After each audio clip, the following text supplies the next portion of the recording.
going to talk about bending today. We're going to talk about the blues, and you're going to talk about bending, and we're going to talk about choices, and we're going to talk about doing this up and being committed to making our bends and our improvisations better. So anyway, so what we got.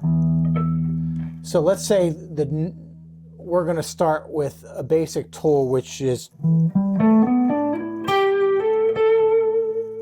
a minor pentatonic.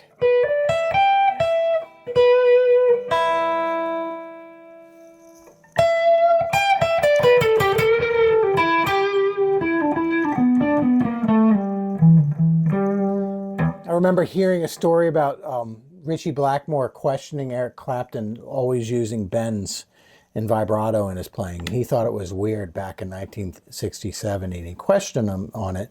And it's kind of strange that we even question him, because now players don't even think about playing without vibrato or bending notes, unless you're Tim Henson or somebody who's like has no time for boomer bends.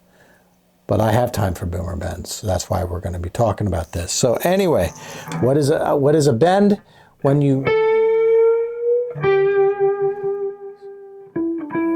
we play stuff that is bluesy and soulful, one of the attributes that we value the most in a person's playing is their ability to emote like a vocalist when they're speaking their truth and they're telling you their story in all its gruesome detail of how that woman left them and how she changed the locks on the door and all the tragedy that comes in life. Then blues saves you from that, because it gives you like some therapy, some sort of therapy that we can put into musical form, and we can use this, and we overcome.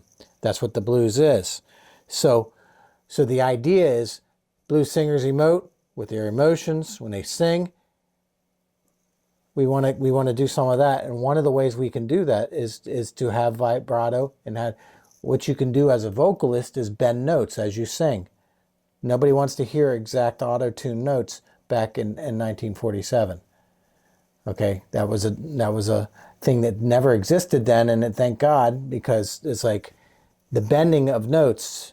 That's part of what makes a voice really cool and really neat. And so when we bend a note, we are making the guitar fretless.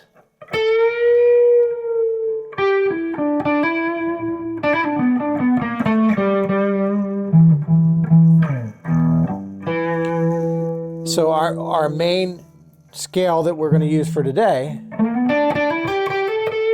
is that minor pentatonic.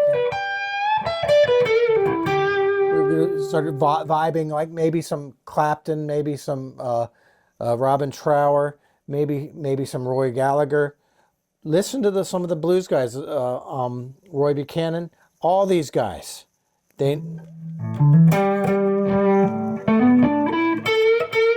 So one of the things they were able to do is play. They knew the notes they were bending to, and it wasn't arbitrary. When I say that, it's not random. Lots of people want to point out that things are random in music. It's like not as random as you think they are. For example, that is a whole step bend. A whole step bend. So I play phrases that would make use of it.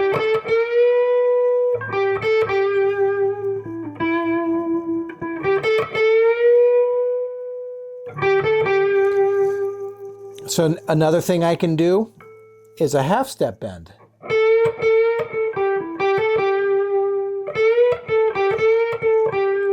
Differences between the half step and the whole step. And just a little nudge is not even a half step bend. It could be a quarter step. These are the sounds that make stuff sound like human.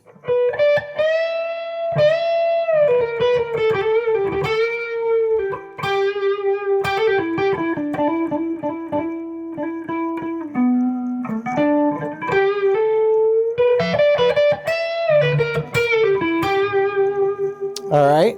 So now the next thing that I would do is, using this as our tool, is think in terms of where are my notes that I want to be bending towards. And then the other thing I'm doing when I bend is support fingers. I'm not just bending my pinky. I'm using all the fingers I have, all fingers on deck.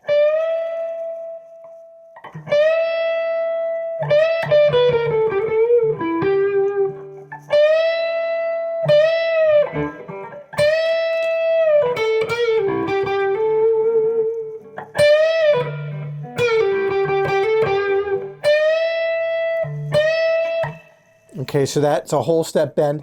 On the top string, we can whole step.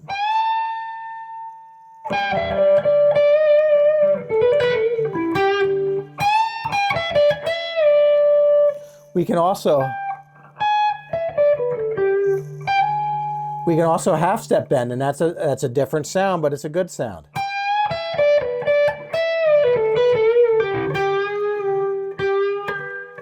Also, this first finger.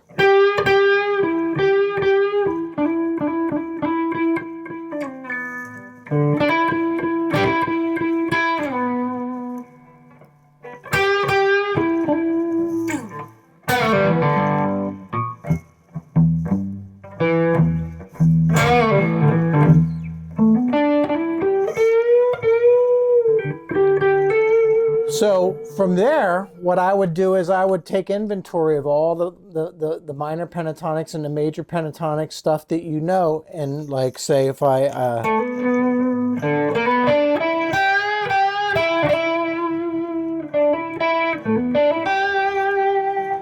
different kinds of patterns.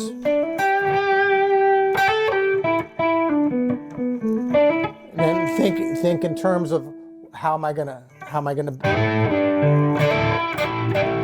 where am I gonna bend from each of these note.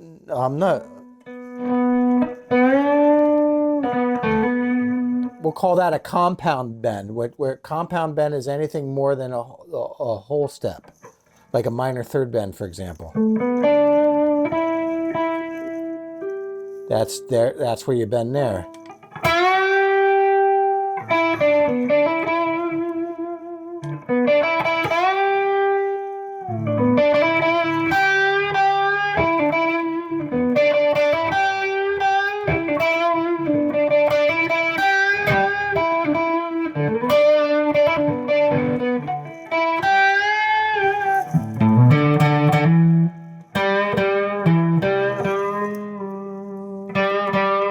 That little blue note bend, the minor third to major third, is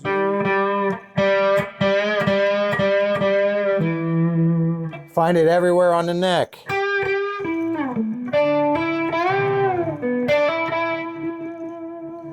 Also, we should be talking a little bit about vibrato. Vibrato is that letting that note sing.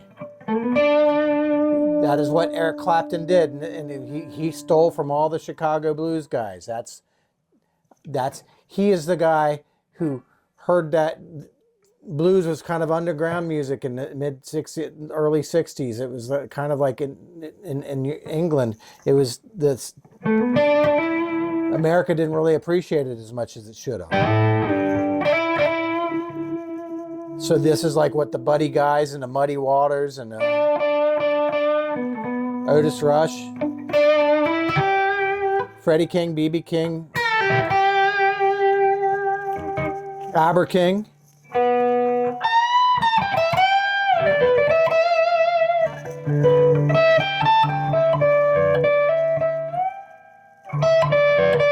This is the house pattern.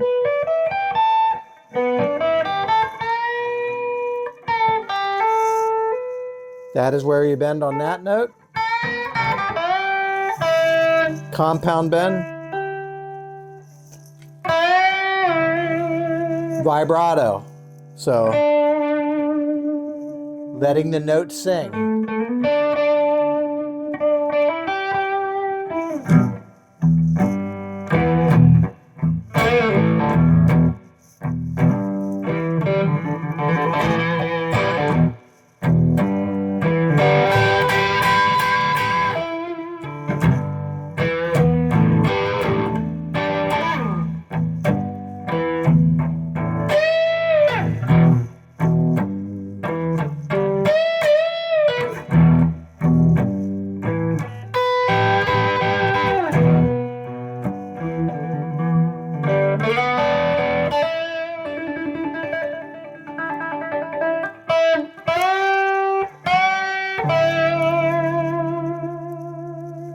Shaking it, and that in the spirit of Hendrix, in the spirit of Carlos Santana, in the spirit of B.B. King, his vibrato.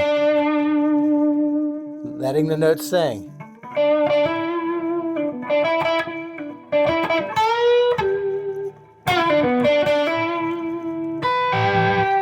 Another vibrato we can use, this is called classical vibrato. It's more subtle.